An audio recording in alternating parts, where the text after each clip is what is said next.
We're live on the air on the Highway 420 FM. This is episode 6 of the 86 That podcast. You guys have recently been sending us emails asking for advice on multiple things, such as life and stuff like that. So the crew has prepared some emails for me to read on the podcast.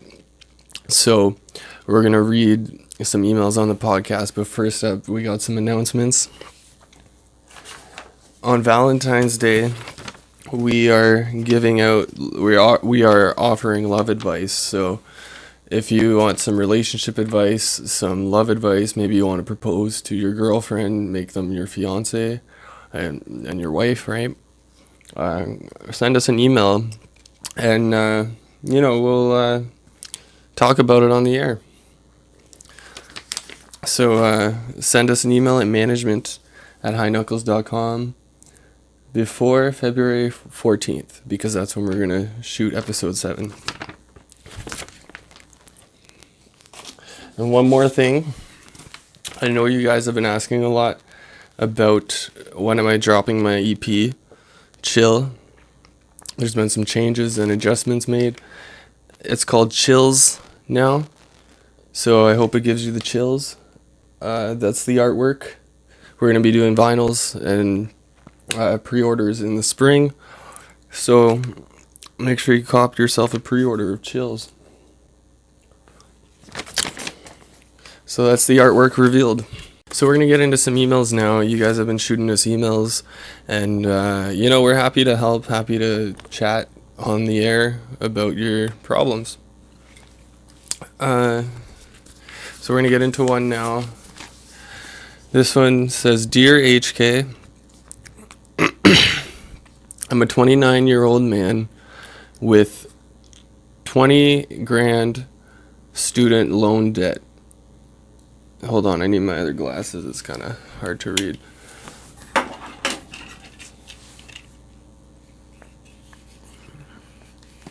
$20,000 student loan debt, and five grand saved in the bank for emergency funds. No other debt, but I only make $15 an hour, just enough to move out and survive. My parents are cool with me living there, but I've lived on my own for 8 years so far. It's been harder than it's been harder on them. It's been harder on me than them. I just want my independence back. So I agree with Dave Ramsey. Who is Dave Ramsey? Comment below and just let me know who the heck is Dave Ramsey. When he says, bite the bullet and just move on. Make it happen. Amen. At the same time,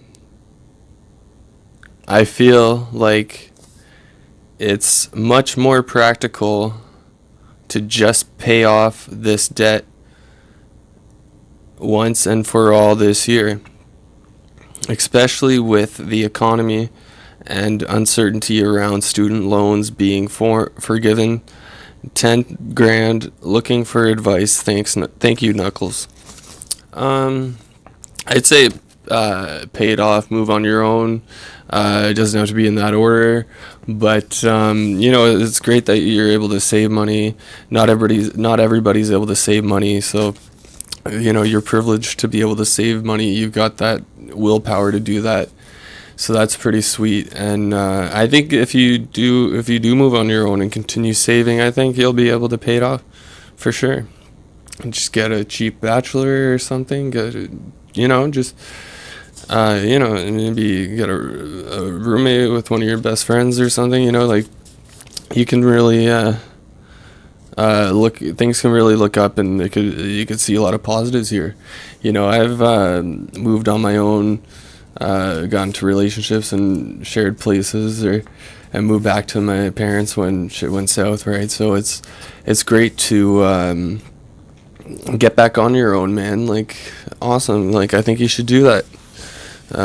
Thanks for the email, buddy.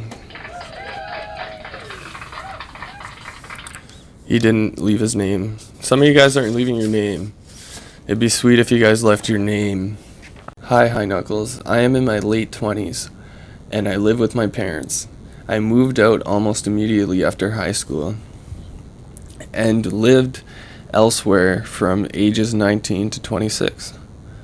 I moved home 2 years ago after a breakup, but I feel like I can't take it anymore.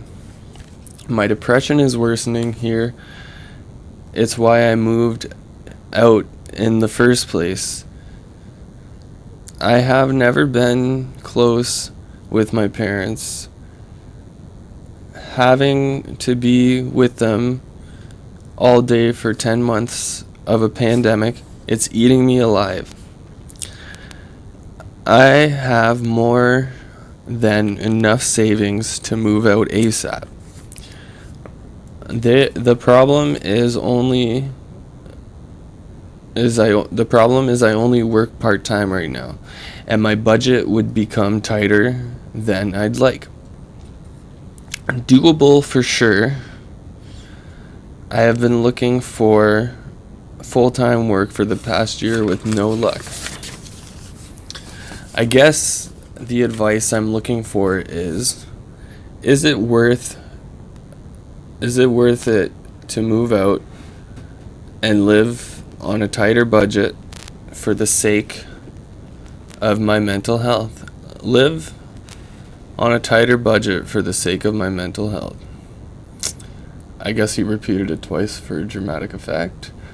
Honestly, buddy, living on your own sounds like a very healthy idea for your mental health, and it's a probably good option for you, so do that. We're going to keep it going. We got a couple more emails. Dear Nuxie Baby. Oh, people used to call me that on the football team in high school. That takes me back. Back in intermediate school, some jerk pointed at me and started listing all the things that a black guy like me could do. Okay. I said I wanted to do some of these things. Getting rich, become a doctor, marrying someone pretty, having smart children. It's been more than 10 years, and what he said still haunts me. I've become a doctor. Oh yeah, that's awesome, man. That is awesome. That is awesome. Way to flex on him. I've become a doctor, and I'm still not satisfied with how much I make, because there's always another doctor making more than me. I can't stay in a relationship for more than a year, because I always feel that I've got to find someone better. I just want to let go, but it just feels like I'm saying that he was right and letting down that kid inside me. It's beginning to sound like a pop song. I went to see a therapist, and she told me that I'm resisting all her attempts when it comes to this idea. I'm just tired. Thank you, High Knuckles. My advice would be stand up to jerks, and it's the only way it's gonna stop is if you stand up to your bullies, and yeah, it's the only way it's gonna stop. If you've got some homies around you, you make sure that you've got your entourage around you. When people like that, when you got bullies around you, you know, buddy, just keep your head up. And most bullies are racists.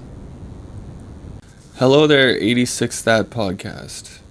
During this pandemic, there has been lots of school now that is online. and my sleep schedule is messed up. Well, we all get there sometimes, eh? And I have 38 missing assignments, and people keep telling me I'm gonna fail. And I know I will, but I don't know what to do. My homework doesn't make sense. My teachers aren't helpful. That sucks, when the teachers aren't helpful. I've had a few teachers like that, but for the most part, most of my teachers were helpful. But, I'm sorry, man, that your teachers weren't helpful. Or aren't helpful. And I can barely stay awake to listen. What do I do, HK?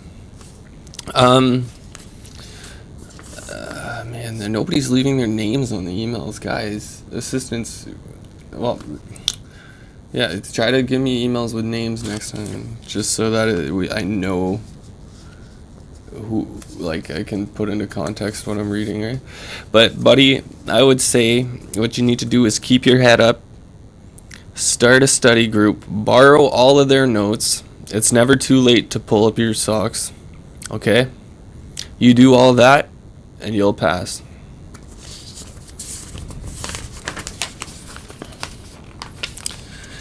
Hey, Nux. My grandma has abused me for so long. I live at my parents' home, and it's like hell whenever I am at the table eating dinner. She pokes me with a fork under the table. Wait, what the heck? She pokes me with a fork under the table. Is this a prank email? Under the table. My race is white American. She tried to get my dog angry at me, and she is done. And after she is done pissing, she puts the thing that old people use below their vagina. Vagina? Ew, old people. And puts it in a bag. Then at night, when I am in bed, she puts it on my hand so I piss myself. Dear God. I was reading a few sentences ahead. She's taken pics of me and sends them to my friends and tells everyone I am a virgin. But it is not true. I lost my virginity with my cousin when I was 9. Any advice, Nux? Oh my God. Well, you shouldn't be losing your virginity with your cousin. And you know what? Grandmas are very wise. My grandma once broke her favorite wooden spoon on my brother's butt trying to spank him because we wouldn't go to sleep.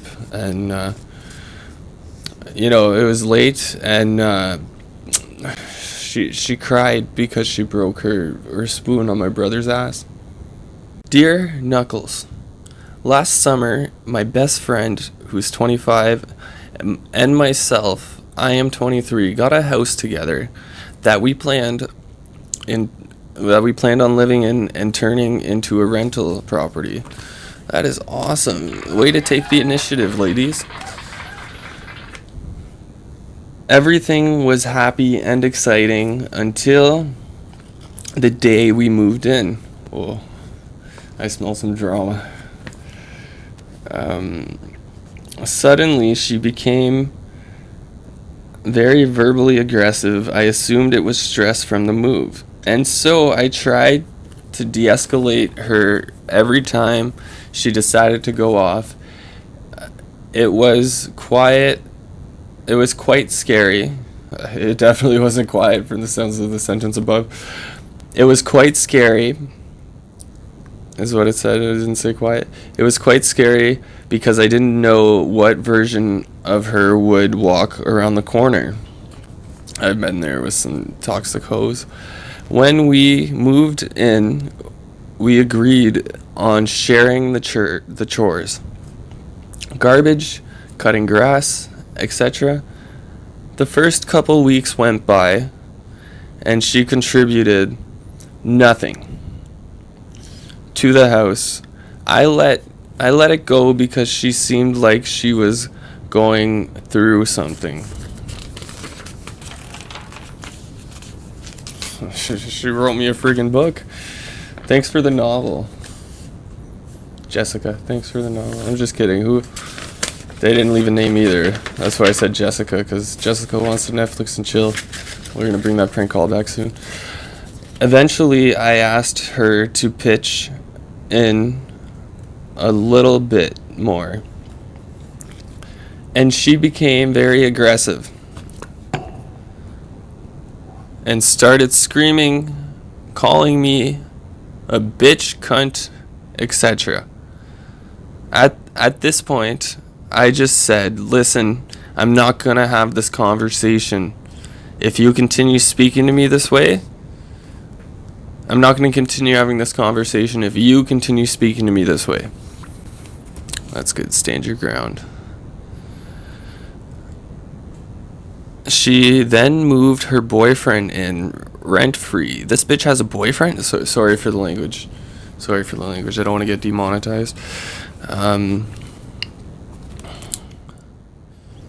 Yeah, like,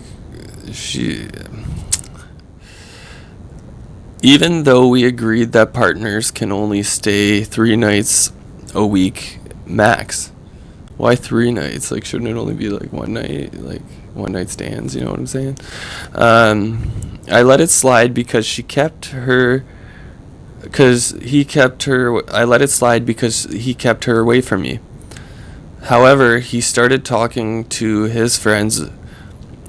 He started to have his friends over and parties during the pandemic. I told her I wasn't comfortable with this for many reasons. She started screaming and yelling again. The next Monday, she was working, and I assumed I was alone in the house. The alarm went off. It sounds like it's getting kind of juicy here. Getting to the action of the story, getting to the punchline, right? Not punchline, but getting to the purpose of the story. It seems like she's gonna get to her point soon. I hope she gets to her point soon, because she wrote me a friggin' novel. There's another page. There's another page. I'm not even done this friggin' page.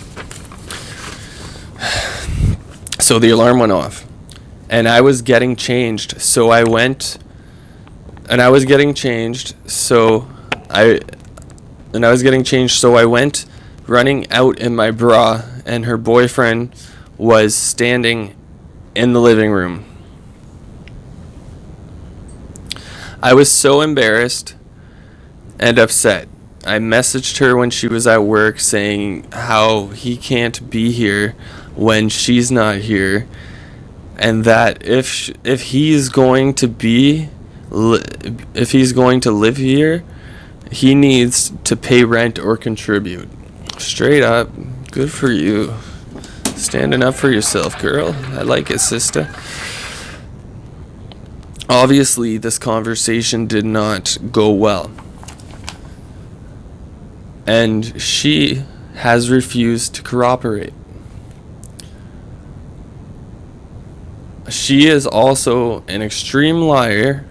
She accused a friend of mine who was paying to live here of touching herself inappropriately while they were talking. This friend of mine is a lesbian. There's so many people getting Me Too'd these days. It's even the lesbians. The lesbians are getting Me Too'd as well. Oh my gosh. Good Lord. So her lesbian friend's getting Me Too'd by this roommate too. That's not fair. She's going to spread rumors about the lesbian friend. That's not fair. She accused me of bugging the house and setting up cameras. Well, I wouldn't blame you if you did. This bitch is crazy. Now we are in lockdown here in Ontario. Oh, this is a provincial fan. That's sick. That's awesome. And she is going out partying. even though she works in healthcare. Oh, dear God, that's not a good example. She's bringing people into the house still. She's bringing people into the house still. I am at such a loss for what to do. She's never cut the grass. That's kind of funny because, I don't know, just, that's a funny expectation. Like if they're not cutting the grass, why don't they hire somebody to cut the grass? I know there's plenty of lawn care companies they can hire. Anyways, let's finish the email because we don't have all day, you know. Here in the studio, we don't have all day. So she's never cut the grass, taken out the garbage probably 2 out of 35 times, disrespects my things in the house, doesn't clean anything ever. I've tried talking to her. I've tried group meetings with a third party. Any advice on how to handle this, Knuckles? Really appreciate it. And they didn't leave a name. Thanks for the email. It's a little dramatic for me. I don't really have any advice for you except get rid of that freaking roommate. That is a toxic situation, and you don't deserve that. You sound like a genuine woman, and you don't deserve to deal with that during a pandemic. The pandemic is stressful as stressful enough as it is, and you don't need that in your home or in your living space. So with that said, we're gonna sign off the 86th That Podcast, episode 6. Reading your emails. Alright, so we're going to sign off. We'll catch you on Valentine's Day with love advice. You know, we doing it. So send us an email, management@highnuknuckles.com. And that's a wrap. Peace. We out.